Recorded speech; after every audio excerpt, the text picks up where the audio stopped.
നമസ്കാരം. പശ്ചിമേഷ്യ വൻ യുദ്ധത്തിലേക്കും നാശത്തിലേക്കും തള്ളിവിട്ടുകൊണ്ട് ഇസ്രായേൽ പ്രധാനമന്ത്രി ബെഞ്ചമിൻ നെതന്യാഹു വീണ്ടും കടുത്ത നിലപാടുകളുമായി മുന്നോട്ടു പോകുന്നു. അമേരിക്കയും ഇറാനും തമ്മിൽ ഒപ്പുവെച്ച ചരിത്രപരമായ സമാധാന കരാറിനെ പൂർണ്ണമായും അവഗണിച്ചുകൊണ്ട് ഇറാനെതിരെയുള്ള സൈനിക നടപടികളിൽ നിന്നും ഒരടി പോലും പിന്നോട്ടില്ലെന്ന വാശിയിലാണ് അദ്ദേഹം. മേഖലയിലെ നിലവിലുള്ള സംഘർഷാവസ്ഥ ലഘൂകരിക്കാനും ശാശ്വതമായൊരു ഒത്തുതീർപ്പിലെത്താനും ലോകശക്തിയായി അമേരിക്ക കഠിനമായി ശ്രമിക്കുമ്പോൾ ഇസ്രായേലിന്റെ സൈനിക നീക്കങ്ങൾ അവസാനിച്ചിട്ടില്ലെന്ന നെതന്യാഹുവിന്റെ പ്രസ്താവന വന്നിരിക്കുന്നു. ഇത് ഇരു രാജ്യങ്ങളും തമ്മിലുള്ള നയതന്ത്ര ബന്ധത്തിൽ വലിയ വിള്ളലുകൾ വീഴ്ത്തിയിരിക്കുകയാണ്. മേഖലയിൽ എങ്ങനെയെങ്കിലും സമാധാനം പുനഃസ്ഥാപിക്കുന്നതിനുള്ള ചർച്ചകൾ അണിയറയിൽ സജീവമായി നടക്കുന്നതിനിടയിൽ സംഘർഷത്തിൽ ഉൾപ്പെട്ടിരിക്കുന്ന എല്ലാ രാജ്യങ്ങളോടും പരമാവധി നിയന്ത്രണം പാലിക്കാൻ അമേരിക്കൻ പ്രസിഡന്റ് ഡൊണാൾഡ് ട്രംപ് ശക്തമായി ആവശ്യപ്പെട്ടിരുന്നു. എന്നാൽ ഈ അഭ്യർത്ഥനകളെല്ലാം കാറ്റിൽ പറത്തിക്കൊണ്ട് ഇറാൻ അനുകൂല സായുധ സംഘടനയായ ഹിസ്ബുള്ളയെ പൂർണ്ണമായും തുടച്ചു നീക്കുക എന്ന ലക്ഷ്യത്തോടെ ലബനനിൽ ഇസ്രായേൽ സൈന്യം ഇപ്പോഴും അതിശക്തമായ രക്തരൂക്ഷിതമായ ആക്രമണം തുടരുകയാണെന്നാണ് റിപ്പോർട്ട്.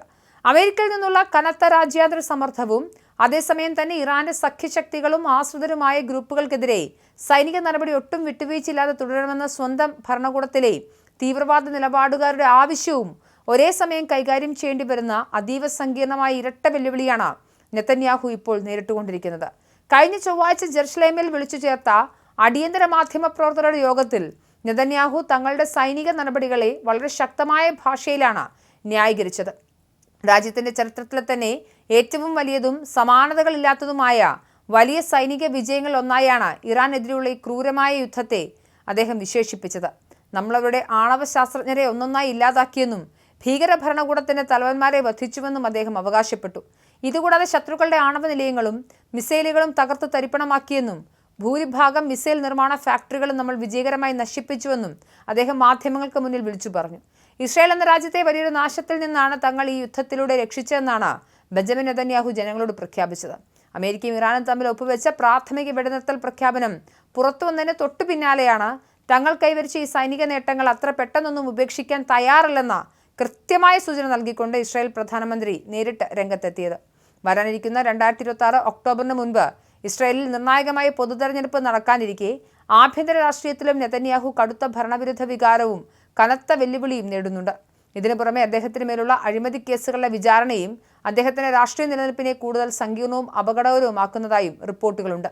നെതന്യാഹു ഇപ്പോൾ കടുത്ത ആശയക്കുഴപ്പത്തിലും ഭയത്തിലുമാണെന്ന് പ്രതിപക്ഷ നേതാവ് യയർ ലാപിഡ് പാർലമെന്റിൽ വെച്ച് പരസ്യമായി വിമർശിക്കുകയുണ്ടായി.